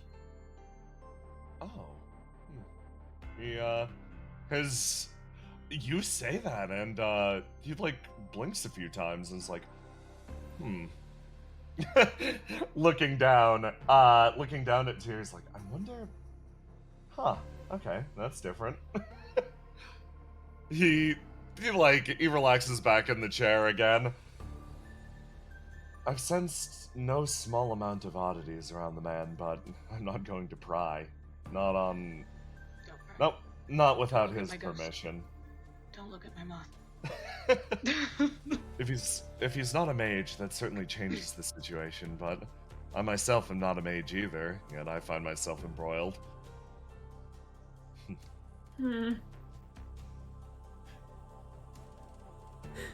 Oh boy. Oh no. Selyf, give me a roll to die. Oh, I was still locked in. Do you want me to you're clear allowed that? to. You're allowed to, since you're allowed to maintain your swing as long as you like these days. Okay. So Sandra has placed Fawn in his lap. you notice that you rolled high enough. You beat the 15. You notice that as Kestrel is talking and she's like looking past Tyr to you, she does notice that you go paler, and you feel the question sort of touch on Kestrel's mind of, like looking at you and Aza, and like it follows naturally, like, oh, are you a mage? Selyf gets up. Yeah, no. Throws money on the table. and just walks out. Sandra tracks Selyf as he leaves. You feel that like, how does Selyf feel as he leaves to Sandra? Bad, leave, must leave, bye. You hit the bricks. Kestra, like, sort of sighs, scratches the back of her neck, and didn't, like, for context, Kestrel never even asked. You just felt the question starting to manifest, and at that point you're like, nope! Yep. Nope, I'm fucking out before she even has the opportunity to. She, like, looks down and genuinely, like, is like, like, face sort of screws up, is like, did I? Oh, I wonder if I said something. Aza sort of, like, moves over, sits down at Selyf's plate, and, like, looks over to Kestrel, and, it's like, oh, what do you think you said while I was talking about, etc. fills Aza in on the situation. And Aza, like, stops and sort of, like, tilts her head back and forth. Well, I think you should figure out for yourself what you did. Or perhaps what you were going to do. Kestrel. What's that supposed to mean? Fawn sits down, starts eating. Here down on the end is like, by the way, Aza peeks her head down and along. Sandra watches Tyr. Vibe check. Is he about to say something stupid as shit? Yeah. Let's see. We're gonna roll. No. I did Tyr, you're dropping first. We're gonna see if you're stupid. Yeah, you're dutiful today, Tyr. Banana time. Okay. Sandra's always on the lookout for Julius to say dumbass shit constantly. He looks over to Aza and then back over to Self and is like, at some point I want to know what the situation for... I want to know how the situation for you two functions. Huh? Her like, eyebrow cocks up again. What do you mean by that? Well... I've been giving you both, base. He says with big He air says, quotes. like an alien. Yeah. What are you eating? Breads and cheeses? At the request of a few others, I was told that I would only make whatever you were going through worse if I personally got involved. Because apparently I, caused trouble. He says as if waiting for somebody to contradict him, like, oh no, dear, you're fine. No one does. Ace is like, okay. Yeah, so, I haven't exactly ascertained the situation for you two. But, as more exorcists arrive in the city, I find myself concerned. What if you find yourself on the other end of a blade of somebody who doesn't know better? Asa's blinking heavily, and then looks at Sonder. Sonder looks at Asa. Is he serious? Sonder looks at Julius, looks back at Asa. He nods. What the hell? Okay. Yeah, our situation is Selyf's a student, and I'm still, I don't know, I'm deciding what I am. But, like, you're not getting involved with any, like, activities that could get you, I don't know, misunderstandings, and Tyr's trying his best. And she looks at Sonder again, like, what the fuck is he doing? Sonder realizing that Julius is bad at this. Yeah. Sonder looks at Asa and considers how he thinks he gets what Julius is trying to do. And he's like, the tide isn't just gonna be monster hunters. We're not looking to hunt anything, we're looking to protect. I see. Okay. Well, in that case, yeah, I guess we're both just two normal citizens. Sonder nods, noted.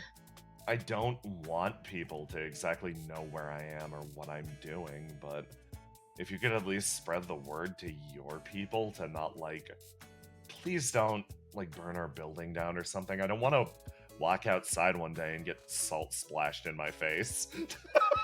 Tyr's like, duly noted. Also, yes.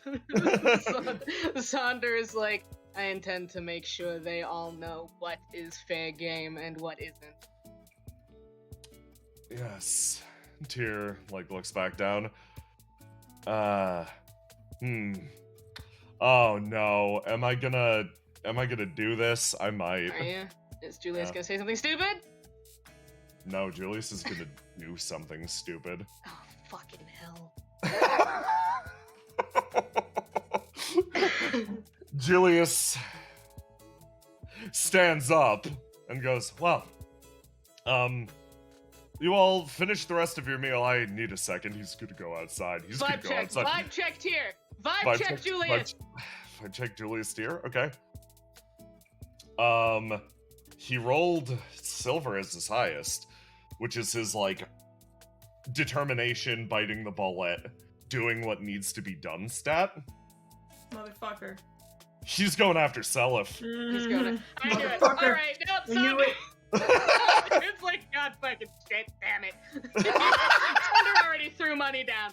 This doesn't matter. He throws more money down. He looks at Asa. Because he's like, please don't let him start a fight. I'm so sorry. Sonder doesn't trust Julius to do anything. He looks As at he Asa. should. He looks at Asa and he's like, if anyone gives you trouble, you let me know. And then he's going after Julius. You exit the room and leaving these three behind, and, like, Kestrel looks at Asa and is like, we live in the same building. Don't worry about it. If anyone gives you a problem, seriously, just let us know. I've got a tight badge I could... He stops. and then thinks about something, and then gets kind of a mischievous look on his face. Yeah? Fawn, yeah? Do you think we could create a duplicate of my Tide's Edge badge? Yeah, that shouldn't be too hard. Moves over. You're gonna give Isa a Tide's Edge badge? It's a fucking Tide's Edge. Do not do that. No. Kestrel's just like thinking about it and is like, okay. So, if you flash this to people, they shouldn't give you a problem. It's just like, huh, that's funny. Hey, why was he being so awkward about that? Looks over to Cass. Kestrel's like, I assume you have a better understanding of these people than me. I haven't the foggiest idea. But, if I had to guess... This is a fucking alien. If I had to guess, I don't think he's very good at talking to people. Yeah. He sort of nods. If I had to guess, this was probably something of a test run. Normally negotiating as an exorcist, in particular with people who are predisposed to assuming that you're after their lives, is probably very difficult.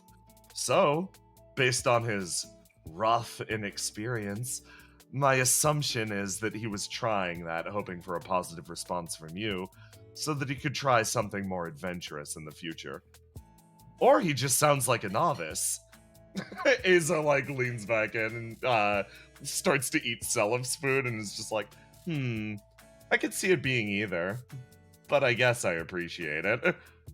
Yes, okay, let's get you that badge. Because Julius is an alien. That's Yeah. what it is. Julius has never spoken to another human being in his entire life, and he's trying it out. He's trying. God, Selyf ran off, and Sonder was like, Selyf needs to be alone, and then Julius was like, I'm going after the owl! And Sonder's like, don't! What? Don't! God, why would you do that? Jesus Christ! Oh my god. Yeah, Sonder no. was like, Selyf is creating space between himself and other people. Yes. That's valid. And Julius was like, I'm going to kick down that owl's door. And Sonder's like, stop? Stop, actually? Oh no, Sonder is going to kill Selyf, me now. Oh no, Sonder is going to save Selyf. Selyf, you like, tell me where you get to as you're like waiting outside. Oh, am I just outside the noodle shop right now? Yes, I'll show you where you are. Put yourself where you've gotten to. We're... I bet he probably started to head home, but, like, stopped on the bridge. Oh. Oh boy. We're like,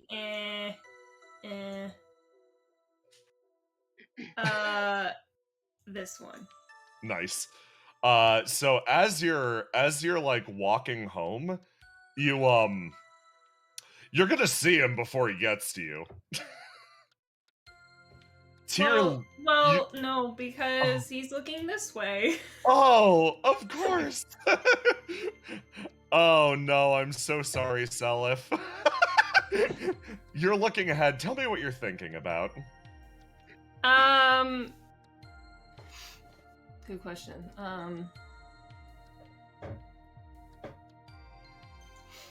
He's probably thinking, like, what am I going to do? Oh. Oh no. You reflect on this as you hear a gruff voice from behind you that you haven't heard a car start yet, but based on descriptions, you're pretty sure that this is what a muffler sounds like when it backfires. Julius here is like, lets out a call of, Selyf, a second. Like, what the fuck are you doing? He jumps a little, looks around, sees that walking at him. Julius. You see a man being held back by another man. It's like, What the fuck? I wanted a second to speak to him. What? Saunders looks at Selyf, considers how Selyf left. It's like, I don't think he wants to talk right now.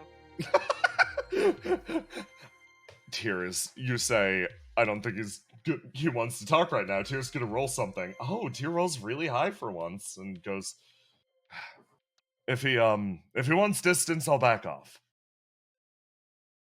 Saunders looks at Julius. So, vibe check Julius, is he lying? No, but like, how do I put this? Tyr is confident in what he's saying, but not for good reasons. He's not lying to like you. The usual Julius Tyr situation, I see. He's not lying to you, but he could be wrong as fuck, is what you're thinking. I see. Vibe check Selyf. Oh. Listen, Saunders trying to mediate. He's trying so hard to mediate. But he's also not good at, like, interfering with people. No. This isn't a thing he does. This is my favorite. It's, Saunders the Watcher. Not crazy Watu. He does not interfere. Vibes are bad, little scared, little confused. Tyr starts to walk up. He gets a little closer. Watching him. He's watching him and keeping a close, like, check on Selyf's vibes. If they start to turn, he's gonna throw Julius off the bridge. Like, that's just what's gonna happen. He's just gonna dunk Julius. Steps back a little bit, shuffles, hands in front of chest. Sunder grabs Julius once again. It's like, hey, maybe slow down. I'm sorry. Yes. Oh my god, Saunders coaching Julius on how to talk to a person. Okay, guys, this is a fucking train wreck. It's like, why did we invite Tyr anywhere? Why is he allowed outside? That's a real question. Who lets Julius Tyr outside? Who's responsible? You apparently! You're a chaperone! Saunders does not claim this title. You say physically holding him back from terrifying an owl? Tyr like stops at the foot of the bridge and like puts his hands up almost like he is trying not to scare away a wild animal. It's very stupid. Saunders, like, kind of, like, he actively rolls his eyes, but he's like, this is better than, like, charging up to him, so it's fine, so I'll allow this. He moves a little closer, and, sort of like, he looks at you and says, sorry, I don't intend to take too much of your time, but there are a few things that I've wanted to say to you. Okay. When we last conversed, I believe, Looks down and away. I believe my, mindset was,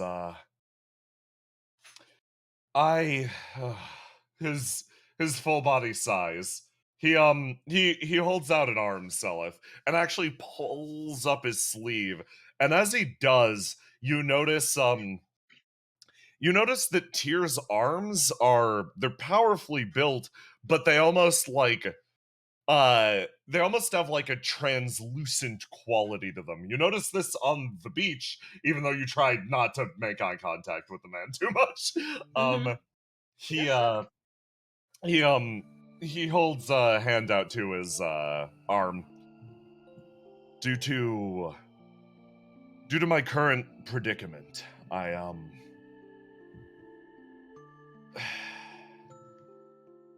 no longer inhabit the physical body that I was born in. He kind of like flicks it with a finger. And he goes, when we last encountered each other, I, to tell you the truth, thought of myself as something of a monster. And I thought it was my responsibility to rid this city of monsters like myself. There is a significant amount of pain in his voice as he says this. Sunder briefly has Yeah. a weird moment. Yeah. Due to a combination of what you told me that day, as well as the changes that have been inspired in me due to the actions and words of others, I no longer think of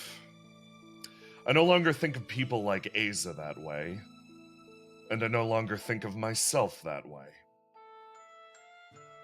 He looks at you straight in the face, and you get a sense of this man. It's what Sonder was saying before. Yeah, this dude's always sort of been an inferno. This fire's directed somewhere else now. Before it sort of just raged wildly, striking back at anything it could find.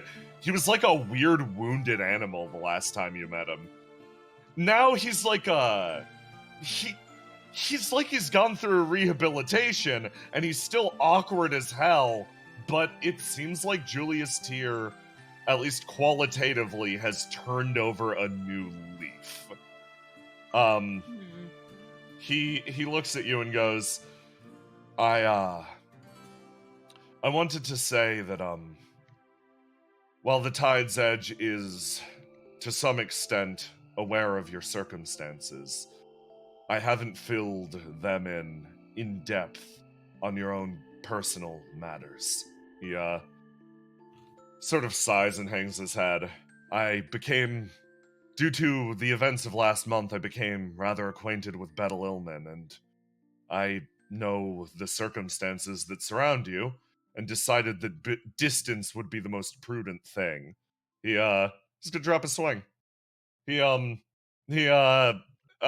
looking at you after saying that, he sort of offers like a fairly tired smile. I want to let you know that the Tide's Edge's policy related to Shrine Street as a whole and your apartment is to take one of distance and prudence. With Kestrel in the area, if you need any assistance, it is quite literally a stone's throw away. But, Why are you telling me this? He looks at you, because you're a citizen too, though the Tempest might not see it that way. So is Asa.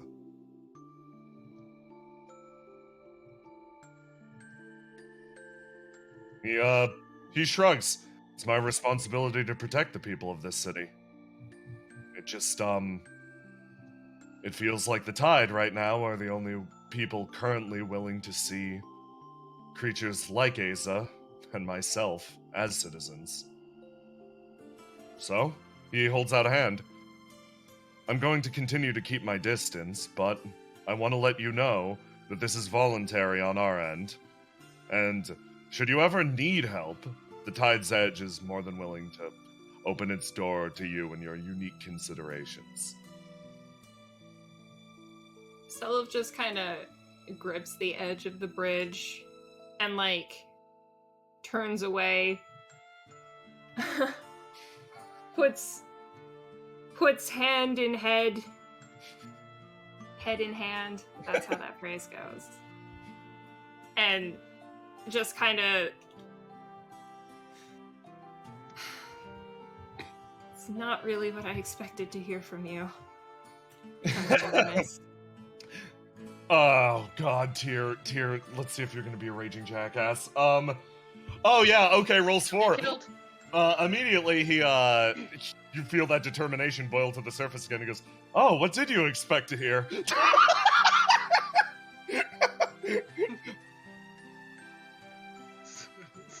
Watching him don't you fucking do it.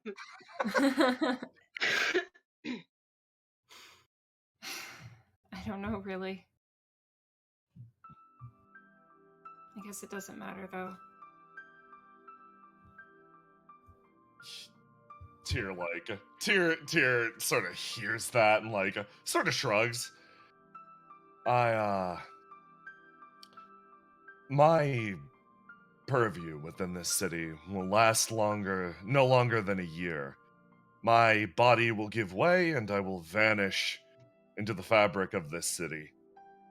While I'm here, I intend to make whatever difference I can. Originally, I thought I'd do it by fighting back against what I saw as the rot of this city. It turns out I was mistaken. I was hurt badly once by a creature that I did not fully understand. He, sort of like growls out. Sandra's energy gets weird. No, Don't worry about him. It's weird again, yeah. And it colored my perception of what I was. The phantasms that exist. Oh, you go. But now you're willing to take on the role of a hero. Is that what you're saying? Tears laughter actually resounds around the area. Absolutely not. At best, I'm going to be a nuisance. Sandra's energy gets weird in a different direction. He like sort of shrugs. He's like, I have no misgivings about how much power I have in this city. To tell you the truth, the tide's currently in an absolute vice grip. We can do very, very little, but we've been given the rights over the exorcists in the city. We can organize them, and we can at the very least provide areas that they can and can't go. When Julie says the tide can do very little, Sandra makes a noise. So, I'm not going to save this city. I don't think I'm capable of it, but if there are people that I can save, people that no one else will look at, I'm going to give that a shot at least. And if I could break as many Tempest noses on the path there, that's far preferable. His entire demeanor loosens, and for the first time, it feels like that cape fits poorly around his shoulders in a different direction. He sort of like walks up onto the bridge with you. He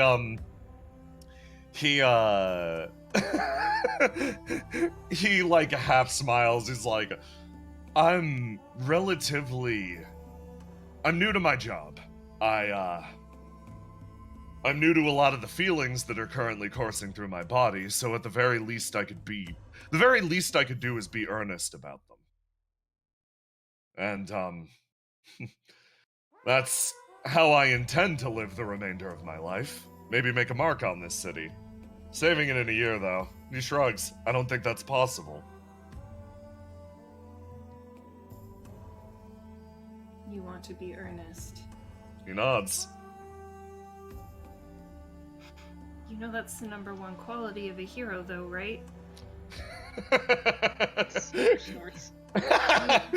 You also know that whether or not people perceive you as a hero has nothing to do with what you want. Damn, though. Selyf, give me a roll to do. Use your currently locked in swing. Okay. Hit it. There it is. Bra fucking blow. Tear shuts the fuck up. As you say these words, Tyr's expression darkens for a second, and he like looks over to Sonder, actually. Sonder makes eye contact with Julius. Vibe check on Julius. What do you want? Give me a roll to die. Oh God. Really? Yeah. You gotta beat something here. Okay, you beat the 15. You feel those words that Selyf just said to Tyr, and he's thinking about them pretty heavily. Sonder, you know what the worst thing is? There's a lot of worse things about Julius Tyr. No, here's the worst part of it. When Selyf says we basically don't have a choice of who perceives us as a hero or not, this motherfucker is looking at you. Oh God! Get absolutely fucked, Sonder. Everyone, I know, like, I proposed that we do a little, like, RP session with Selyf. It's been a while. I just want to say that was a mistake. I apologize. This has just been a disaster all around. I love it.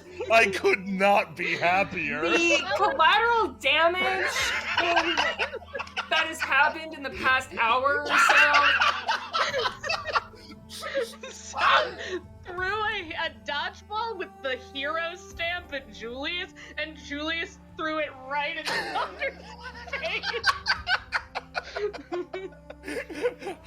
Tears like, well, in that case, hopefully I'm around long enough for people to call me that genuinely. Or it'll be left to historians. He's sort of like, he's got a light smile on his face. There's some amount of resignation there. But he bodily threw that dodgeball over to Sonder. You can tell that Selyf just changed Julius Tear's mind on something. Sonder feels fear. Yeah, you should. Sonder feels existential dread. As you should. Sonder, who is like, something just happened. Oh God, something just happened. Our main objective now is, Sonder is assisting me in reaching out and speaking to various people throughout the city that might be mistaken as threats by the exorcists. I'm doing my best to be diplomatic about it, but I have to admit I have no acumen for diplomacy. Like Sonder does. He knows me. So, I say that, but... More than this one. So, having a chance to speak to you first before I start this long laundry list of people that I want to talk to. It felt like to some extent Providence. He sort of like, he smiles again. Now I can try with other individuals who will be perhaps less willing to listen to me. He like, having said his piece, he sort of like stands up and like looks over to Sonder and is like, so, Sonder makes direct eye contact with Julius Tear. Throughout the city, there's a lot of people we need to speak to, correct? A fair few, yes. Well, no time like the present, I suppose. Tyr with hanging his shoulders, sort of like resigned, like looks over to Selyf and is like, take care of yourself. Looks back at the water. He moves over here. And then, Sonder like tracks Julius. You remember that sensation that Tyr had when he tried to communicate with, like, another phantasm? Where he's like, I fucked up a lot in the past, and the least I can do is give it a shot now, and it doesn't really matter. When he got his ribs broke? When he got his ribs broke, he's like, it doesn't really matter right now to Tyr whether or not he's successful or failing, so long as he does the right thing, is basically the best way to put it. Tyr is like, it's weird. It doesn't seem like being a clown or getting yelled at bothers Julius Tyr at all. He just wants to do. He wants to perform actions. He wants to do the right thing, basically. He wants to say he tried. He wants to say he tried. So he's like, valid. You're valid, Julius. Still shut the hell up, and I hate you. You're valid. You get one valid. I stamp one single valid on you. There's a moment of quiet as Sonder, you're left with Selyf. What the fuck do you do? Tracking Julius. He tracks Julius for a second, because he's still having a moment. And then once Julius is out of his, video game sight cone, once you leave it, Sonder's aggro radius. He leaves Sonder's aggro range. At which point Sonder remembers that the rest of the world exists. And very briefly, his eyes track to Selyf before he just leaves. Before he's like, I have to, the moth. I have to catch up with the moth. Oh my god, I'm happy that Selyf and Sonder had an interaction that didn't end with violence, but it also kind of still ended with violence. Violence was done upon Sonder. Violence was done upon many people there. Sonder got existentially violenced upon. Eventually, the rest of your party actually catches up with you, Selyf. That conversation went on for a bit. Kestrel's like... Kestrel actually walks up first and asks, is everything okay with them? We didn't want to interrupt, but at the same time, it doesn't exactly take a very keenly attuned individual to tell by the body language that wasn't great. Selyf didn't hear her. He zoned out. Oh. Fawn moves over. Hey, Selyf? We got You're gonna have to poke him. She gets close, and you feel like a brush against you as that long sleeve like brushes against your side as she goes, we Jump! got your Fawn immediately, I'm sorry, we got your food to go.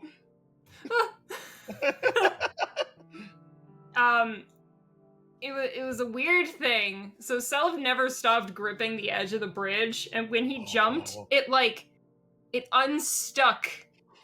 And there's a bit of frost there. I was gonna ask, Fawn moves and he's like, oh my god, are you okay?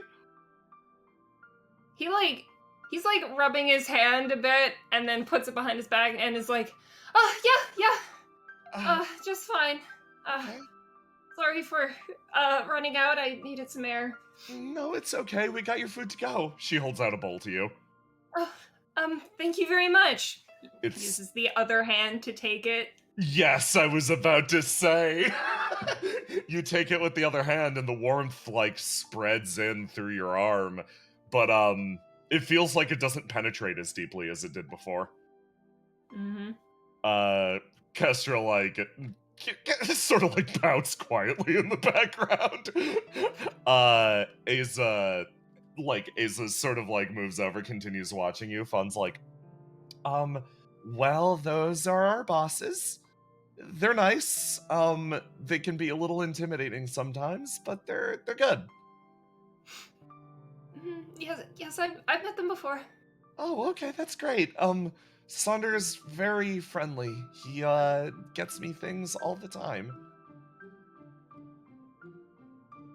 That's very nice.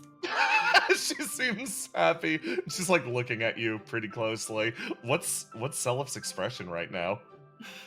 Panicked. little like a little uneasy, caught off guard. He's shaking very slightly. Oh no. She's like, do you want to go back to the apartment? Yeah, actually, I was just on my way back. I just needed some air, but now I think I really need a nap. Go back home. Off he goes. Fawn, rolls. Oh.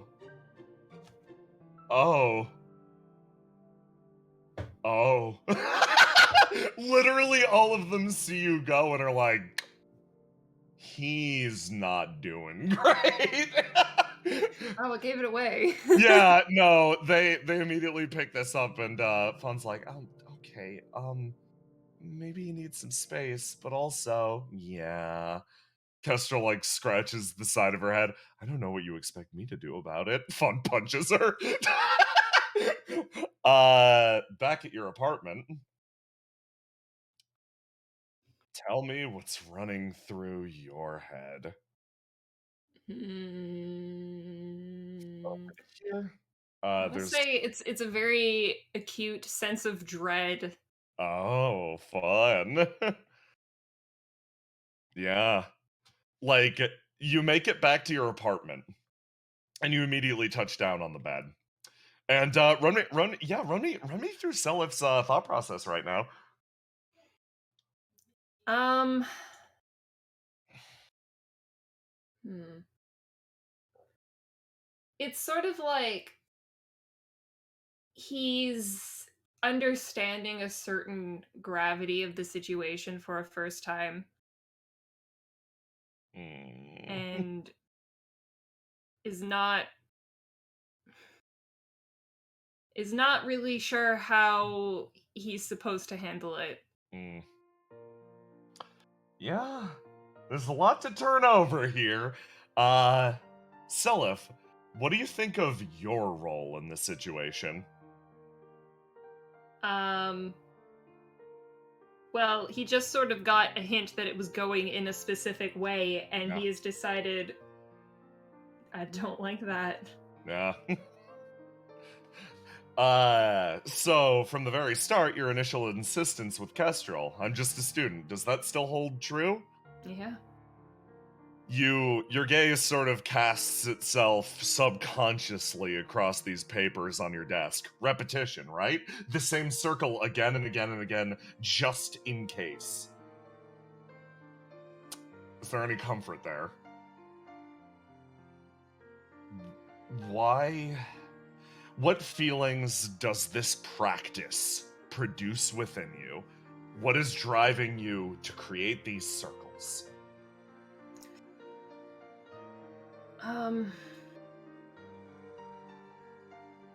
It's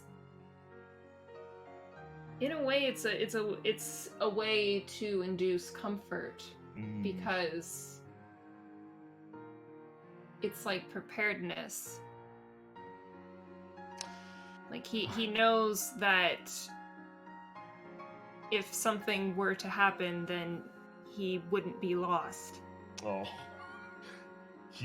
This is to some degree safety. This is a way that Selyf himself can actually fight back in this world that is big and relentless, and honestly, like, based on the tone and sort of like the energy of the city, it almost does feel like you're caught up in a big storm right now.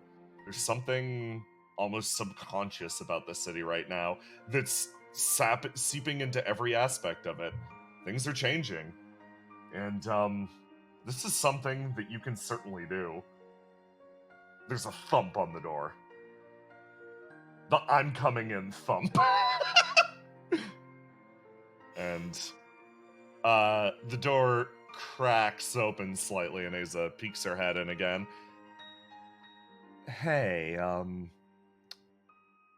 is this a bad time? Peeks her head around the corner.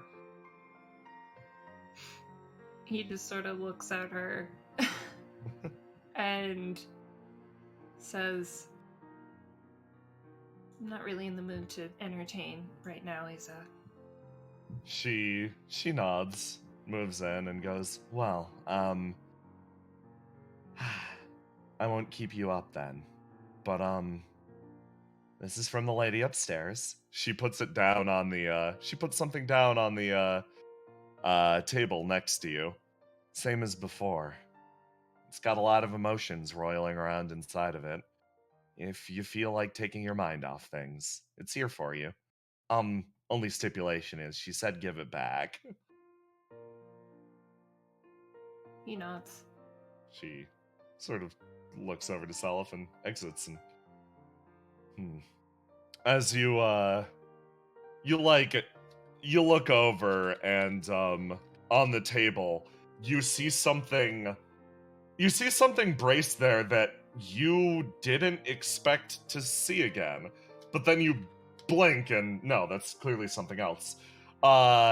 Originally you had a momentary vision of the same doll that was placed inside of Asa to give her her current form, a doll of yourself, but this one is far older, more ragged. It's missing an eye. And it just sits on the table, sort of like waiting. He looks at it for a little while and then slowly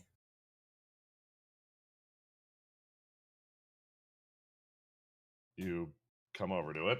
I've got an image for it, actually. I just gotta grab it. I didn't expect this to be happening so soon. Once again, the collateral damage, immense. Oof. Let me go over here. Okay. Leave Sonder alone. No. Absolutely not. You shake him. You shake him? You shake the Sond. Here we go. Okay. Let me save this, upload it to the Roll20. Add handout.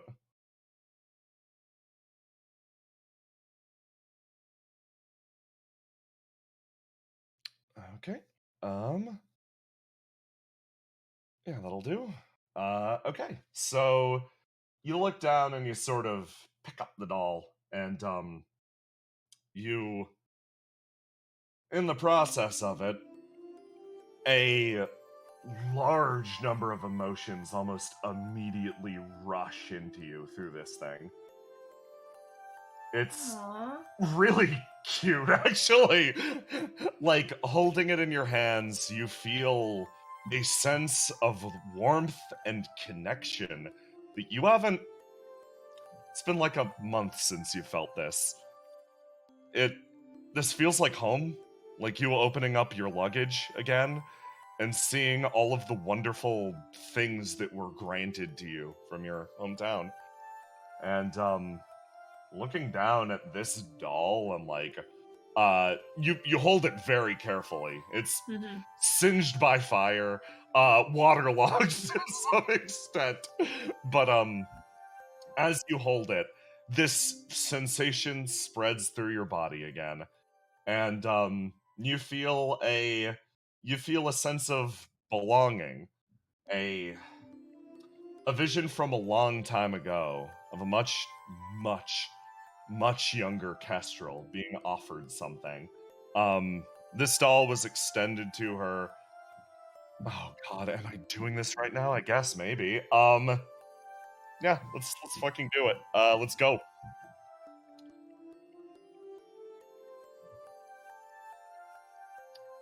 This doll was extended to Kestrel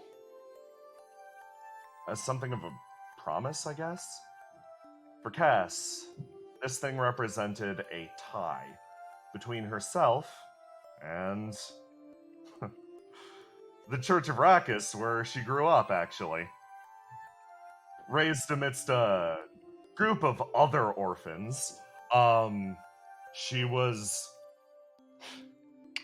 something of an outcast, separate from the rest of them, due to a relatively large friend of hers. Your vision sort of attaches to the corner of the room where the shadows start to spread and ink and pool, and through the doll, you feel like you perceive, to some extent, the truth of the creature that accompanies Kestrel. It touches down on the ground, little more than a figment or a memory, but you see Fawn's true shape spreading across the floor. Ooh. Serpentine, long hooves placed into the ground. It spreads and pools and vanishes into the nothingness around. And you look down and you grip the doll again. Just like Aza, Fawn was created, or not created, but she was granted a doll as part of her core in order to properly understand the human shape. What you're holding right now is quite literally Fawn's tenuous connection to humanity. After all, a lot of the features on the doll seem to match one-to-one to Fawn's. You hold it in your hand, and this is quite literally like holding the soul of that person who has, well, fawned all over you all day, poked and prodded and got worried and concerned about you. This thing is just a crystallization of molten care, and holding it, that honestly sort of roots up your arm and moves throughout it. Yeah.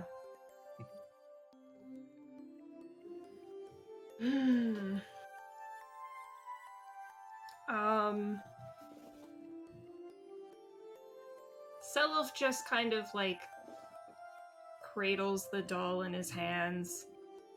Maybe like gently strokes the hair a little bit. Oh. And just do I? Yeah. Oh. Yeah, I'm gonna say that. He's calmed down now. Just because how can you not calm down after that? Yeah. But he just the one thing that's hanging in his mind is just, what did I do to deserve this? Oh. You hold on to the doll, that feeling radiating throughout your chest and your head, a throb that bounces off the walls of your mind. And with that, I'm gonna call it!